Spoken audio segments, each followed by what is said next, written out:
ሰላም ሰላም ውድ የሰለሞን ቲቪ ተከታታዮች እንደምን አላችሁ? እንግዲህ ዛሬ በአዲስ ቪዲዮ መተናል። የዛሬ ቪዲዮ ደግሞ ለየት የሚያደርገው ነገር ቢኖር በአንድ ርዕስ ላይ 15 ደቂቃ ሙሉ እንወያይበታለን ማለት ነው።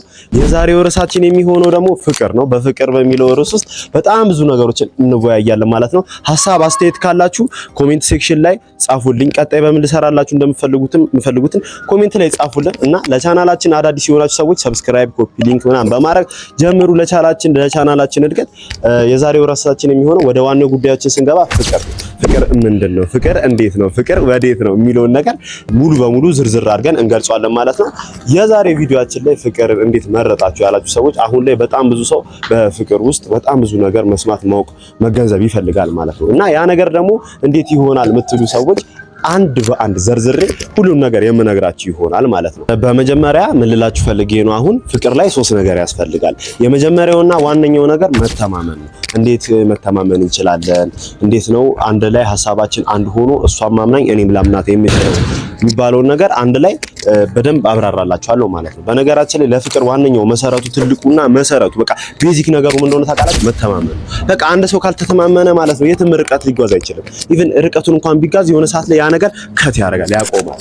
ትልቁ ነገር ማለት ነው ፍቅርን የሚገነባው ትልቁ ነገር መተማመን ነው ልላችሁ ፈልጌ ነው። በመጀመሪያ አንድ ነገር ልንገራችሁ። መተማመን ትንሽ ይሰፋ ሳደርግላችሁ ኢቭን አሁን አንቺ የራስ የሆነች ቤተሰብ እናት፣ አባት፣ ወንድም አለ አይደል? ላይክ ያን ነገር መተማመን ላይ መጨመር መቻል አለብሽ። እናት መጥቶ የሆነ ነገር ብታወራ መስማት የለብሽም። አባት የሆነ ነገር መጥቶ ቢያወራ መስማት የለብሽም። ወንድም መጥቶ የሆነ ነገር ቢያወራ መጥቶ መስማት የለብሽም። ላይክ ይሄ ነገር አስፈላጊ አይደለም። እንዴት መሰለኝ ይሄ ህይወት ያንቺና ያንቺ ህይወት ነው። ገባሽ? ይሄ የወንድምሽ ህይወት አይደለም። ይሄ የአባትሽ ህይወት አይደለም። ይሄ የእናትሽ ህይወት አይደለም። ፍቅር እውር ነው የሚባለው ነገር እንዳለ ሆኖ ደግሞ ላይክ ፍቅር እውር ሆኖ ሳይሆን ይሄ ለፍቅር የሚከፈል መስዋዕት ነው ልላችሁ ፈልጌ ነው። አሁን ብዙ ሰው ብዙ ሪሌሽንሺፕ ላይ ይሄን እኮ እንደዚህ አይቼ ተይብያት እንደዚህ አይቼው ከሌላ ሰው ጋር ተይብያት ጓደኛዬ መከራይ ነው። ጓደኛ ምንም መግባት የለበትም። አንደኛውና ዋነኛው ማለት ነው ፍቅር ሪሌሽንሺፕ ውስጥ ይሄ አንቺና እሱ ብቻ ናችሁ። በቃ እዚህ ጋር ጓደኛ የለም ምን የለም በቃ አስፈላጊ ነገር አይደለም። ጓደኛዋም የራሱ የሆነ ሪሌሽንሺፕ አላት፣ አንቺም የራስሽ የሆነ ሪሌሽንሺፕ አለሽ ማለት ነው። ገባሽ? እዚህ ጋር ማን በቃ ፍቅር ውስጥ አንቺና አንቺ ብቻ ነው ከሱ ጋር ልትገቡ ወይም ልታወሩ ወይም ልትሰማሙ ወይም ልትደማመጡ ወይም ልትተማመኑ የምትችሉት ዋነኛ ነገር እርስ በርስ ብቻ ነው። እዚህ ጋር ሁለተኛ አካል፣ ሶስተኛ አካል፣ አራተኛ አካል ማስገባቱ ጥቅም አለው ነገር ነው። ያን ነገር ከት ማድረግ ነው፣ ማቆም ነው። ገባሽ? እኔ ወንድምሽ ከሆንኩኝ ወይም እኔ እህትሽ ከሆንኩኝ መጥቼ የሆነ ነገር አየሁት ብልሽ ጥርጣሬ ይመጣል። ጥርጣሬ ደግሞ መንገድን እስከ የትኛውም ድረስ አብሮ አያስቀጥልም ማለት ነው። በቃ በአይንሽ ስታይ ብቻ ማመን ብቻ በቃ ዋነኛው ነገር መተማመን ነው። ሁለተኛው ነገር ደግሞ አሁን ላይ ሶሻል ሚዲያ የፈጠረው ተጽዕኖ አለ። ላይክ ቲክቶክ ላይ አለ፣ ዩቲዩብ ላይ አለ፣ ፌስቡክ ላይ አለ፣ ኢንስታግራም ላይ አለ። ላይክ ብዙ ጊዜ አሁን ታውቃላችሁ ብዙዎቻችሁ ወጣቶች ናቸው ኢንስታግራም ላይ አንጥፈው ጫካ ውስጥ ሲዝናኑ፣ መኪና ገዝቶ ሰርፕራይዝ ሲያረጋት፣ ቤቱን እንደዚህ ትልቅ ቤት ገዝቶ ሰርፕራይዝ ሲያረጋት፣ ዱባይ ወስዶ ሲያዝናናት፣ ኢቭን ዱባይም እንኳን ወስዶ ባያዝናናት ማለት ነው ከሀገር ውጪ ወጥቶ ሲያዝናናት እቺ ልጅ ኢንስታግራም ላይ ወይም ዩቲዩብ ላይ ወይም ፌስቡክ ላይ ታያለች። ሰው ነህ ያምርሃል።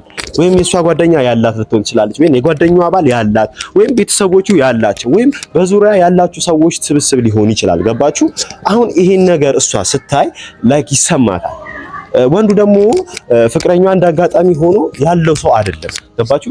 ይኖረዋል ግን ይኖርኛል ብሎ ላቡን ጠብ አድርጎ እየሰራ የሚለወጥ አይነት ሰው ነው። ገባሽ እናቴ?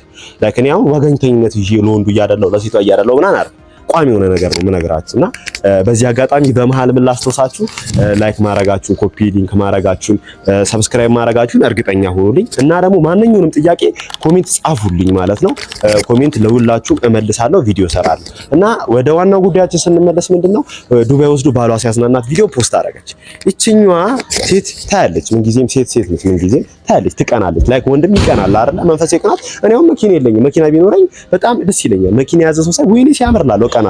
ይሄ መሰረተ ፍላጎት ነው። የሰው ልጅ ቤትና መኪና መሰረተ ፍላጎት ነው። ላይክ ለሴት ልጅም ያ ነገር የምትኖረው ህይወት ስለሆነ ለሷ አስፈላጊ መስሏት ሊታያት ይችላል እና ዱባይ ሄዳ ከፍቅረኛዋ ጋር ስትዝናና ብዙ ነገር ሲያሳያት ምናምን ነገር ቪዲዮ ታያለች እቺ ልጅ።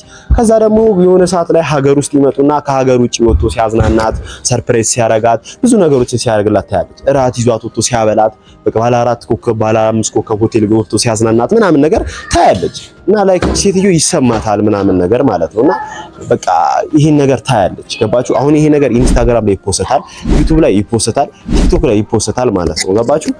ሶሻል ሚዲያ ትልቅ ተጽዕኖ ፈጣሪ ነው ሪሌሽንሺፕ ላይ። እናንተ ደግሞ ይሄን ነገር ማየት ማቆም ካልቻላችሁ ምንም አይነት ጥቅም የለውም። በቃ ገባችሁ? በቃ ማየት ብታዩም ጀስት በቃ ይሄ ቶታል ኖሌጅ መሆን አለበት። አጠቃላይ እውቀት መሆን አለበት። አይተሽ ለራስሽ ኦኬ ይሄ ነገር አሪፍ ነው እግዚአብሔር ያውቃል ይመጣል ማለት መቻል አለብሽ እንጂ ቀጥታ ደውለሽ ወይም ሲመጣ ጠብቀሽ ፊትሽን ከስክሰሽ እንደዚህ እኮ አረገች እንደዚህ አርግል አያስፈልጊ ያለ እዛ ጋር የምታዩ ህይወት ቲክቶክ ላይ ኢንስታግራም ላይ ዩቲዩብ ላይ የምታዩ ህይወት በኤዲት ያበደ ህይወት ነው። ገባሽ? ኤዲት የጨረሰው ነገር ነው። ከለሪንግ ተጨምሮ ብርሃን ተመርጦ ጨለማ ላይ ተቀርጾ ተንበርክኮ ሰርፕራይዝ ሲያረጋት ስጦታ 4-5 ሰው ኬክ ተሸክሞ መጥቶ ሲሰጣት ምናምን የምታዩ ይሄ የኤዲት ህይወት ነው። ላንቺ አስፈላጊ ነገር አይደለም። እና ዋነኛውና ትልቁ ነገር ሁለተኛው ያልኳችሁ ይሄ ነው። ሶሻል ሚዲያን መተው መቻል አለባችሁ። ሶሻል ሚዲያን ካልተዋችሁ ይሄ ነገር ቀጣይነት አይኖረውም ልልሽ ፈልጌ ነው። እና ደግሞ አሁን ላይ የመጣው በዚህ ከሶሻል ሚዲያ ጋር ሁለተኛ ሰከንድ ሳነሳ ምን መሰላችሁ? ልብስ ታያለሽ ኦንላይን፣ ጫማ ታያለሽ ኦንላይን። ይሄ ያደገ ሰው አስተሳሰብ ነው። ትክክል። በቃ ሄደሽ ከምትሸግምጪ ላይክ ኦንላይን አይተሽ ጊዜሽን ሰዓትሽን ትቆጥቢያለሽ፣ ኦርደር ታደርጊያለሽ። ግን ደግሞ ወተሽ መግዛት የምትቺ ከሆነ አወዳድረሽ መግዛቱ ላንቺ አማራጭሽ ሊሆን ይገባል። ይሄ አዎ ዘመናዊነት ነው። ኦንላይን አይተሽ ኦርደር ማድረጉ ዘመናዊነት ነው። ከብዙ ነገር ከወጪም ከትራንስፖርትም በተመሳሳይ ሰዓቶች ብዙ ነገር ታተርፊያለሽ። አይናዊት ግን ገባሽ? በቃ ዋነኛ ነገር እነዚህ አይተሽ እነዚህ ላርግ አድርገሽ አንቺ መዳከም ወይም እሱ መዳከም የለበትም። በቃ ይሄ የሁለታችሁ ህይወት ነው። ማንንም ሳትጨምሩ አሁን ቅድም ያልኳችሁ ሰው እንዳትጨምሩ፣ ሁለተኛ ወገን ሪሌሽንሺፕ ውስጥ እንዳታስገቡ ነበር ያልኳችሁ። አሁን ደግሞ ሁለተኛው ያልኳችሁ ርዕሳችን ምንድነው? ሶሻል ሚዲያ ላይ የምታዩትን ነገር አትመኑ። ሶሻል ሚዲያ ላይ የሚታመን ነገር አይታመንም። አለቅ። ገባችሁ? ዋነኛው ነገር ይሄ ነው። የምታዩ ከሆነማ በቃ ህይወትን ኖርሻት አረፍ። በቃ አንቺ ሚስቱ ነሽ፣ ፍቅረኛው ነሽ። ፍቅረኛው ኮንሽ የሱን አቅም ጠንቅቀሽ ልታቂ ልትገነዘቢው ይገባል። ሶስተኛውና የመጨረሻው ርዕሳችን የሚሆነው ደግሞ ምንድን መሰላችሁ? መረዳት ወይም መገንዘብ ነው። ላይክ መረዳት ስላችሁ እንዴት መሰላችሁ? አንድ አሁን ፍቅረኛሽን የራሴ የምትዩን ሰው ልትገነዘቡ ይገባል። ለምሳሌ እንዴት በሉ ልንገራችሁ። አሁን ለምሳሌ ፍቅረኛሽ ምን አይነት ስሜት ውስጥ ነው ያለው፣ ምን አይነት ሁኔታ፣ ምን አይነት ሳምንት፣ ምን አይነት ቀን ነው እያሳለፈ ያለው የሚለውን ነገር ልትረጂ ይገባል። ገባሽ? ዝም ብለሽ ደውለሽ አንተ ደውለህ እንደዚህ ምናምን ብትዩ ያ ነገር እዛ ጋር ያበቃል። ይሄ ሰውዬ ነርቨስ ሆኖ ሊሆን ይችላል፣ ደስተኛ ላይሆን ይችላል። ገባችሁ? ያለበት ፐርሰናል ህይወቱን ትንሽ እያከበደው ሊሆን ይገባል። በቃ ማለት ምን አይነት ስሜት ላይ እንዳለ አስቀድመሽ ከሱ ስሜት በላይ አንቺ ልትረጂው ይገባል ማለት ነው። አንደኛውና ሁለተኛው ደግሞ የሚሆነው ምን መሰለሽ? አሁን ለምሳሌ ብዙ ጊዜ ፋይናንሻል ስቴብል ላይሆን ይችላል፣ ወይም አንቺን ቢሆን ፋይናንሻል ስቴብል ላትሆኝ ይገባል። መጨረሻው ያምራል ብላችሁ አስባችሁ ብዙ ነገር ጀመራችሁ ይሆናል የገባችሁበት ያን ህይወት ወይም ፍቅር። እዚህ ላይ ፋይናንሻል ስቴብል ላይ ስትመጡ ብር በቂ ነው አይደለም የሚለው ነገር ላይ ስትመጡ አንደኛ ነገር ቤተሰብ ይገባል፣ ሁለተኛ ነገር አንቺ ትገባለሽ፣ ሶስተኛ ነገር ኑሯችሁ ይገባል። ገባሽ? ኑሯችሁን በምን አይነት ሁኔታ ነው ማሳደግ የምትችሉት? ላይክ አሁን አንቺ ፒዛና በርገር በየቀኑ ኦርደር እያረክሽ መብላት ወይም አንተ ፒዛና በርገር ኦርደር እያረክ መብላት የምትፈልግ አይነት ሰው ከሆንክ ያን ነገር ማድረግ አትችሉም። ምክንያቱም ኑሯችሁ አነስተኛ ነው። የትኛውም ፍቅር ከኑሮ ጋር ስቴብል መሆን ይችላል። ገባችሁ? ዋነኛውንና ትልቁ ነገር መዋደድ ካለ መረዳዳት ይመጣል። መረዳዳት ካለ መገንዘብ ይመጣል። የሰው ልጅ ደግሞ ከተገነዘበ ኖርማል፣ በቃ ምንም ነገር ቀላል ነው። እኔ አንቺ ከተረዳሽኝ፣ እኔ እሷን ከተረዷት፣ እሷ እኔን ከተረዳችኝ ሌላ ምንም የሚመጣ ነገር አይኖርም ልላችሁ ፈልጌ ነው። ገባችሁ? እና ደግሞ ምን ልልሽ የገባሁት ነገር አሁን ለምሳሌ አዲስ ነገር መጣ ለቤታችን ይሄ ነገር ያስፈልጋል ማለቱ ሳይሆን ይሄ ሰውዬ ምን አይነት ሁኔታ ውስጥ ነው ያለው፣ ስራ እየሰራ ነው፣ ምን ያህል ኢንካም አለው። ገባችሁ? ይሄ ሰውዬ ምን አይነት ገቢ አለው፣ ምን አይነት ገቢ ሊኖረው ይችላል። ወንድ ልጅ ትልቁ ወንድ ልጅ እንድትረጁ የሚፈልገው ነገር ያለበትን ሁኔታ እንድትረጁ ነው። ወንድ ልጅ ካንቺ ምንም አይፈልግም። እናቴ አንቺ ሰርፕራይዝ ማድረጉ ምናምን ነገር ለሱ ምንም ነው፣ እንድትረጁ ነው የሚፈልገው። በቃ ዋነኛው ትልቁ ነገር እንድትረጁ ነው። በቃ ሌላ ምንም አይፈልግም። ከተረዳሹ አንቺ እናቱ ነሽ። በቃ ወንድ ልጅ እናቱን እንዴት ነው ትልቅ ቦታ የሚሰጣ ትረዷለች። ገባ? በቃ ኢቨን እርቦት ሲመጣ ታውቃለች ያለበትን ሁኔታ። አይዞ በርታ፣ እንደ ሕፃን ልጅ ግንባሩን ታሻሸዋለች ምናምን። ገባችሁ? ይሄን ነገር ነው ማወቅ መገንዘብ ያለበት። አንቺም ባል ነው ፍቅረኛ ነው። ምን አለ መሰለሽ አንዳንዴ ፍቅረኛሽ እንደ ልጅ ይሆንብሻል። አንዳንዴ በቃ ወንድ ልጅ እንደ ልጅ ይሆናል። ይሄ የማይዋሽ በቃ ይሄ ሀገር ያወቀው እውነታ ነው። በዛ ሰዓት ላይ ወንድ ልጅ ሲከፋው አይዞ መባል ይፈልጋል፣ ሲደሰትም አይዞ መባል ይፈልጋል። ወንድ ልጅ ምን አይነት ሰው ከጎኔ አለ እንድትዩ ይፈልጋል። ገባሽ? በቃ ምን አይነት ሰው አንዳንዴ ቼክ ያደርጋል እኮ ማን ነው ከጎኔ ያለው እንዴ? እኔ የሆነ ነገር ሆኖ ሮጣ ትደርስልኛለች፣ እኔ የሆነ ነገር ሆኖ ምን ያጋጥመኛል፣ ምን ይመጣልኛል የሚለው ነገር ያሳስባል። ወንድ ስትሆኑ እናንተ ሴቶች የማትረዱት ነገር አለ። ገባችሁ? ወንድነት ማለት በራሱ በጣም ብዙ ነገር ነው። በጣም የብዙ ነገሮች ስብስብ ነው። ገባሽ? እዚህ ጋር ብዙ ሸክሞች ያሉት ወንድ ልጅ ነው። በቃ ማለት አንዳንዴ መኖር ብቻ በቂ አይደለም ለወንድ ልጅ። ገባችሁ? ያሰበውን ነገር አለማሳካቱ ለሱ ቁስለቱ ነው። ገባችሁ? ሌላኛው ደግሞ ዋነኛው ነገር የሚሆነው ክብር ነው። መከባበር ስላችሁ እንዴት መሰላችሁ? ላይክ መከባበር በሁለት አይነት ክብር አለ። የውጭ ክብር አለ፣ የቤት ክብር አለ። እሱ እንዳለ ሆኖ ማለት ነው። ይኸውላችሁ ክብር ማለት እግዚአብሔር ምስክሬን ነው የምላችሁ፣ ክብር ማለት ትዳርንም ጓደኝነትንም ህይወትንም ጥለጥ አድርጎ የሚመራ ትልቁ ነገር ነው። ይኸውልሽ እናት አንቺም ልብ በለሽ አስተውሰሽ ከሆነ ያንቺም ህይወት መከበሪያሽ ክብርሽ ነው።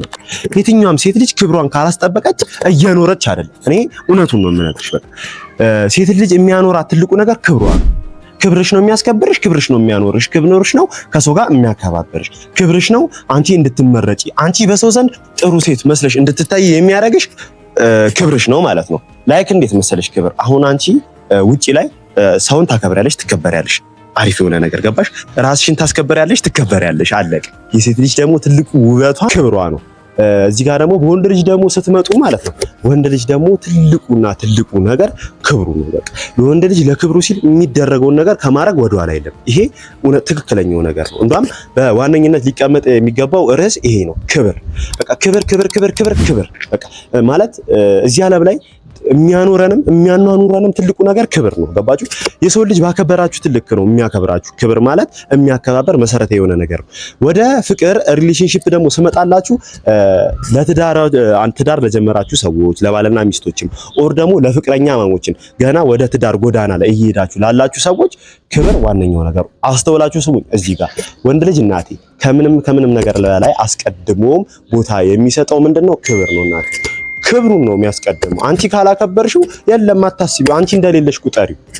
አንተም እቺ ልጅ ካላከበርካት፣ ቦታ ካልሰጠ፣ ስደውል ደንግጠ ካልመጣ፣ ገባ ቦታ ካልሰጣት፣ ውይ እቺማ ደወለች እንዴ በዚህ ሰዓት ላይ ምናምን ብለህ እየተፍጨጫወተ የምታወራት ከሆነ ከሷ ምንም አይነት ነገር እንደማታገኝ እኔ 100% እርግጠኛ ነኝ። ይነግርሃል። የሚያኖረህ የምትኖረው በክብር ነው። ገባችሁ? ይህን ነገር አስተውላችሁ ካያችሁት ፍቅር ላይ ብቻ አይደለም መከባበር ማለት ነው ቶታል ኖሌጅ ላይ የሚሰራት በቃ አጠቃላይ እውቀት። የሰው ልጅ ሰውን ካላከበረ መኖር አይቻልም ማለት ነው።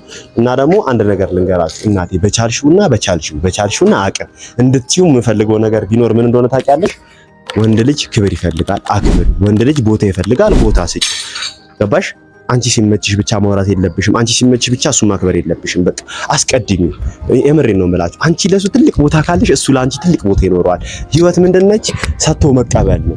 ካልሰጠህ አትቀበልም፣ ካልተቀበልክ ደግሞ አትሰጥም። ህይወት በአጠቃላይ ይቺን ትመስላለች ማለት ነው። እና አሁን ላይ በጣም ብዙ ሰው ማለት ነው ግራ የተጋባበት ነገር ቢኖር እንደሆነ ታውቃላችሁ። በጣም ብዙ ሰው ኢቭን በጣም ብዙ ሰው ሳይሆን በጣም ብዙ ሰው ኢትዮጵያ ውስጥ ኦልሞስት በጣም እንዴት ነው ከ100% 90% በጣም ብዙ ሰው ግራ የተጋባበት ምን እንደሆነ ታውቃላችሁ? የሚታመነው ሌላ የሚያምነው ሌላ። ገባችሁ? እኔ የሆነ ፍቅር ሪሌሽንሺፕ አዲስ ብጀምር እኔ ከልብ የምወዳት ከሆነ ያቺ ልጅ እንደማትወደኝ እርግጠኛ ነኝ ነገርና ያቺ ልጅ አንተ 100% በጣም የምትወድ ለአንተ ዋጋ ለመክፈል ዝግጁ የሆነች ሴት ከሆነች አንተ እንደማትወዳት ልንገርህ።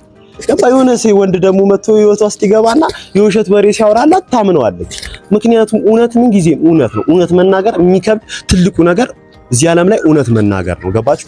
ውሸት መናገር ግን ቀላል ነገር ስለሆነ የሆነ ሰው መጥቶ የሆነ ነገር ሲላት ታምናለች። ለመናገርም ቀላል ነው ውሸት። ገባችሁ? ልብ ያላላችሁት ነገር ቢኖር ይሄ ነው። እውነት የሚናገር ሰው ግን ከባድ ነው። ኢቭን ቃላት ይጠፋባል። አንዳንዴ እውነት ልትናገር ስታስብ እንባ ይቀርማል። ከቃላት በላይ እንባ፣ ፊት፣ ሁኔታ ነው የሚነግረው። ሴት ልጅ ደግሞ ያቺን ነገር አትፈልግም። ሴት ልጅ በምንድነው ትልቁ እንትኗ? መስማት። በቃ ሴት ልጅ መስማት ላይ ነው ብዙ ጊዜ ፎከስ የምታደርገውና እኔ ከምታስቡት በላይ ግራ የተጋባንበት ያለንበት ነገር ቢኖር ይሄ ነው። መተማመንና በቃ የሚታመነው ሌላ የሚያምነው ሌላ።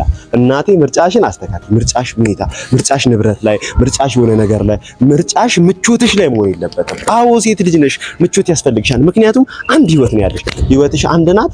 ህይወትሽ መበላሸት የለብሽ። ያለችሽን ህይወት በስነ ስርዓት መኖር ያለብሽ። ወንድ ልጅ ደግሞ የትም ሄዶ አዲስ ህይወት የመጀመር እድሉም ቻንሱም ህይወትም አመቻችታለታል። ሌላ ደግሞ ምን ልላችሁ ፈልጌ ነው ለቻናሌ እድገት ሲባል ሁላችሁም ላይክ፣ ሰብስክራይብ፣ ኮፒ ሊንክ፣ ኮሜንት በመጻፍ እንድትተባበሩኝ ከአክብሮት ጋር ጠይቃለሁ። ያላረጋችሁ ሰዎች ካላችሁ በዚህ አጋጣሚ እንድትተባበሩኝ በአክብሮት ጠይቃለሁ ማለት ነው። እና ደግሞ ይሄን ይመስላል። እንደዚህ አይነት ቪዲዮዎች በቀጥታ እንድለቀላችሁ የምትፈልጉ ሰዎች ካላችሁ ሐሳብ አስተያየታችሁን ኮሜንት ላይ አስተውቁኝ። እወዳችኋለሁ። መልካም ቀን ይመቻችሁ።